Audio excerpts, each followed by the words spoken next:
Hello and welcome. I'm Evelyn, and today I'm going to talk about these issues of benzodiazepines. Alright, this is a typical group of medications that's normally prescribed to people that have stress disorders, panic disorders, depression, anxiety disorders, a whole range of issues there. Alright, and it's being prescribed more and more, and it's quite addictive. It is thought that many doctors no longer remember that it's only useful for short term. It should only be prescribed for short term, and when you hear short term is supposed to be between 2 and 4 weeks, no more. But a lot of people know people that have been using it for weeks on end, or months on end, indeed for years on end. Now, these people are supposed to go for psychotherapy also with psychologists, and many psychologists have said that such people are not even responsive, because what do the benzodiazepines do? They tend to numb your brain. Alright, when you use them for long, they tend to have damage to the neurological part of our bodies.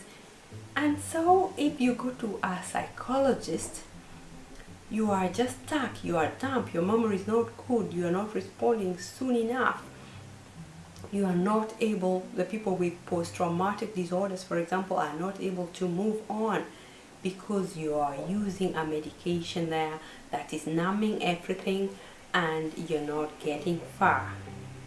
So these benzodiazepines have negative effects, very definitely, especially when used for long, and they make sure that any other therapy does not function with the patients. And these medications are being given especially to women. One very famous one is Valium. Valium is well known. It's been there since the 60s. These medications have been there for a long time. And I dare say that, in fact, in the 60s, 70s, people still fed very well, and I'm sure the benzodiazepines were not such a big problem. Today that we feed a lot worse, sleep a lot worse, then you find that we might probably be stuck in that deep hole of the negative effects of this medication. Alright, so definitely you need to change your lifestyle. First, you need to start stopping to use it. Alright, explore how you can stop using those medications, because they make you stuck. They were never supposed to be for long term. Alright, so before in fact you get using anything like that, think first of how you're living your lifestyle. You need to change your lifestyle. Do some exercise every day. Do a bit of exercise. Have time for yourself. Eat better food. Buy organic foods. Organic foods are generally much better than everything else that you find in the supermarket most of the time. Use, of course, more vegetables and fruits. And also look for a high quality food supplement if you can get one. And I'll actually talk about one. I'll put a link to one.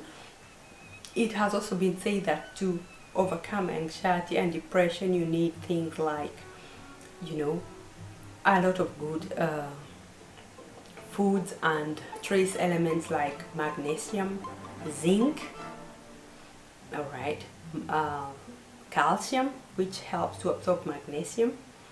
Alright, I would also say that you need all of them. Why just a few? You would need all of them. I have a seaweed product which I add here. Seaweed products are nutrient dense. They have especially iodine, zinc, selenium, magnesium, iron, sulfur, sodium, phosphorus. They are just so rich with everything. Then they have the vitamins. They have vitamin A, B, C, D, E, B6, B12. B6 and B12 have also been said to be very good for sleeping and for anxiety issues. So the seaweed, I'll put it down here, it's especially good for you. Plus the seaweed I put It's called a 40 because it's fortified with medicinal plants. These medicinal plants include hawthorn, licorice, calendula, pectin from the sea, echinacea, chamomile, Siberian ginseng. Siberian ginseng is quite a good pick-me-up. It's a stress reliever. It helps you to be able to do more physical activity. It is actually used for sportsmen who need to, who are practicing, high-level sportsmen, Olympiads. So definitely it will be a good pick-me-up for you. It, helps you to have more stamina, more energy. That means even the libido will go up as it should. A lot of people have a whole mess with issues of libido and sexual health, especially men. Then it has iodine, so with those two you'll find that you'll start getting back to where you should be. It's terrible that a lot of us now are addicted to so many different things, especially medication. But benzodiazepine is something that has been seen to be a real problem, and many doctors could, do better. Always emphasize the side effects that there are, but too many doctors don't earn as much as before and have too many patients. Instead of having 12 patients, 14 patients, you find you have double, and so you are in a hurry, and then patient care suffers. So what we have to do, like what I've always said, is that be in charge of your health.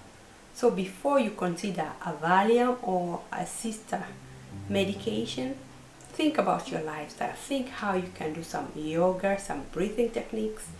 Go to a group. When we are in groups, things always go so much better. Also online, one can always get into a group online that's doing some certain things. Definitely have good relationships, with your family and friends, because strong human relationships are very important to get us along. We need that warmth, we need that care. When you are down, you can share your problems, and and you can find how to share, even if it's just writing it down. Once you get a quality psychotherapist, she will always help you to actually be rid of a lot of issues.